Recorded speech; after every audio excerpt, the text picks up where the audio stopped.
Olha, o Copom reduziu a taxa de juros básicos da economia em 0,5%, chegando a 11,25%. A tendência é que a taxa continue a cair. Mas o que isso afeta na vida da gente? É o que queremos saber agora com a economista Luciana Caetano, que está aqui no nosso estúdio. Luciana, bom dia, bem-vinda aqui mais uma vez à nossa pausa do café, tudo bem? Bom dia, Bruno, bom dia aos que nos acompanham em casa e é um prazer estar de volta. É um assunto que muitas vezes passa de uma forma difícil de ser entendida para quem está acompanhando a gente, Luciana. Mas então, essa redução na taxa básica de juros, o que ela representa no nosso dia a dia? A gente teve uma taxa de juros muito alta, já chegou a 14,25 e não faz muito tempo. Mais recentemente ela estava em 13,75 e vem caindo desde então. E a importância da redução da taxa de juros é que ela tende a incentivar os investimentos e o consumo. Quando a taxa de juros está muito elevada, ela inibe o consumo e ela inibe os investimentos. Por quê? Porque a captação de recursos no mercado financeiro para a produção fica muito alta e isso eleva o custo de produção, assim como também grande parte do consumo que é realizado no Brasil pelos consumidores finais é através da utilização do crédito, como financiamento para aquisição de casas, de carros. Então, quando você tem uma taxa de juros muito alta e quando a Selic está muito alta, ela tende a contaminar todas as outras porque ela é referência para as demais. Então, é importante essa trajetória de redução da taxa de juros, de modo que a gente possa ter com mais, no ritmo mais acelerado a retomada do crescimento. Por quê? Porque a retomada do crescimento ela vai se manifestar exatamente a partir da elevação dos investimentos públicos e privados, assim como também da elevação do consumo. E uma taxa de juros muito alta tende a inibir tanto o consumo quanto os investimentos. Então, um desses investimentos que a gente pode estar trazendo de exemplo agora são os financiamentos imobiliários. Isso pode ser uma saída boa com a taxa de juros menor? Sim, com certeza. E mais grave ainda é que nós temos uma meta de inflação para 3%, com a variação de 1,5% para mais ou para menos, ou seja, a proposta é que ela chegue no máximo a 4,5% em 2024, ela fechou em 4,62% em 2023 e a gente tem uma taxa real de juros que é quase 7%. Então, essa taxa de juros real é o que é o grande problema.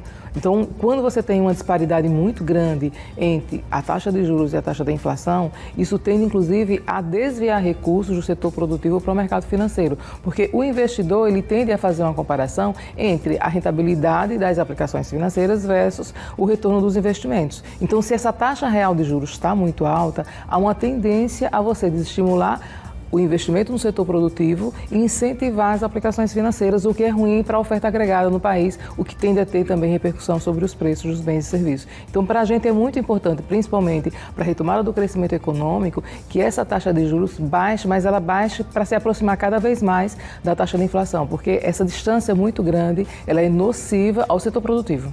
A gente está vendo que a tendência, inclusive, do mercado é que essa taxa realmente continue reduzindo, né? Continue caindo. Mas ainda, se a gente está falando hoje de 11,25%, né? Ainda distante, então, dessa taxa que estaria em 7% que a senhora falou, não é isso? A gente está hoje com a taxa real de 6,5%, né? Tem uma distância. Tem uma distância muito grande. A proposta é que ela até maio continue reduzindo meio ponto percentual, não é 0,5%, é meio ponto percentual e faz uma diferença muito grande entre uma coisa e outra. Então, meio ponto percentual a cada reunião, o que significa ali em maio está em torno de 9%. Então, o que ainda é alta, porque mesmo com 9% é quase o dobro da meta do intervalo da meta, entendeu? Então, ainda é muito alta, mas ainda assim é importante que a gente dê continuidade a essa tendência de queda com a nova avaliação, até lá a depender de como a inflação se comporte. Então, dentro do receituário neoliberal, a taxa de juros vem sendo utilizada como o principal instrumento de controle da inflação, mas ele tem efeitos colaterais perversos, inclusive com a elevação da taxa de desemprego, exatamente por estimular os investimentos privados. Diante disso que a gente está conversando, Luciana, sobre essa previsão para 2024, o que você entende sobre a economia? Deve dar uma melhorada? Até citando esse exemplo dessa redução da taxa básica de juros. Vai depender muito do quanto o Congresso Nacional seja flexível com relação ao arcabouço fiscal. Então, a economia brasileira ela teve um desempenho muito acima do esperado em 2023. A previsão era de uma taxa de crescimento de 1%, a gente ultrapassou 3%.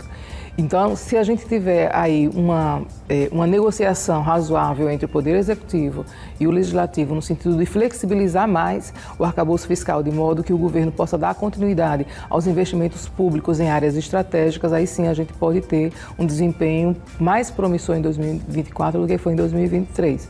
Se houver muita pressão para que o governo chegue a um déficit primário zero e, portanto, reduza muito os investimentos públicos, aí a gente pode ter problemas com relação à dinâmica dessa economia. Mas eu tenho esperança de que Lula é um grande articulador e eu tenho esperança de que ele consiga exatamente flexibilizar um pouco o arcabouço fiscal, que ele dá uma engessada no que diz respeito a uma política de retomada de crescimento.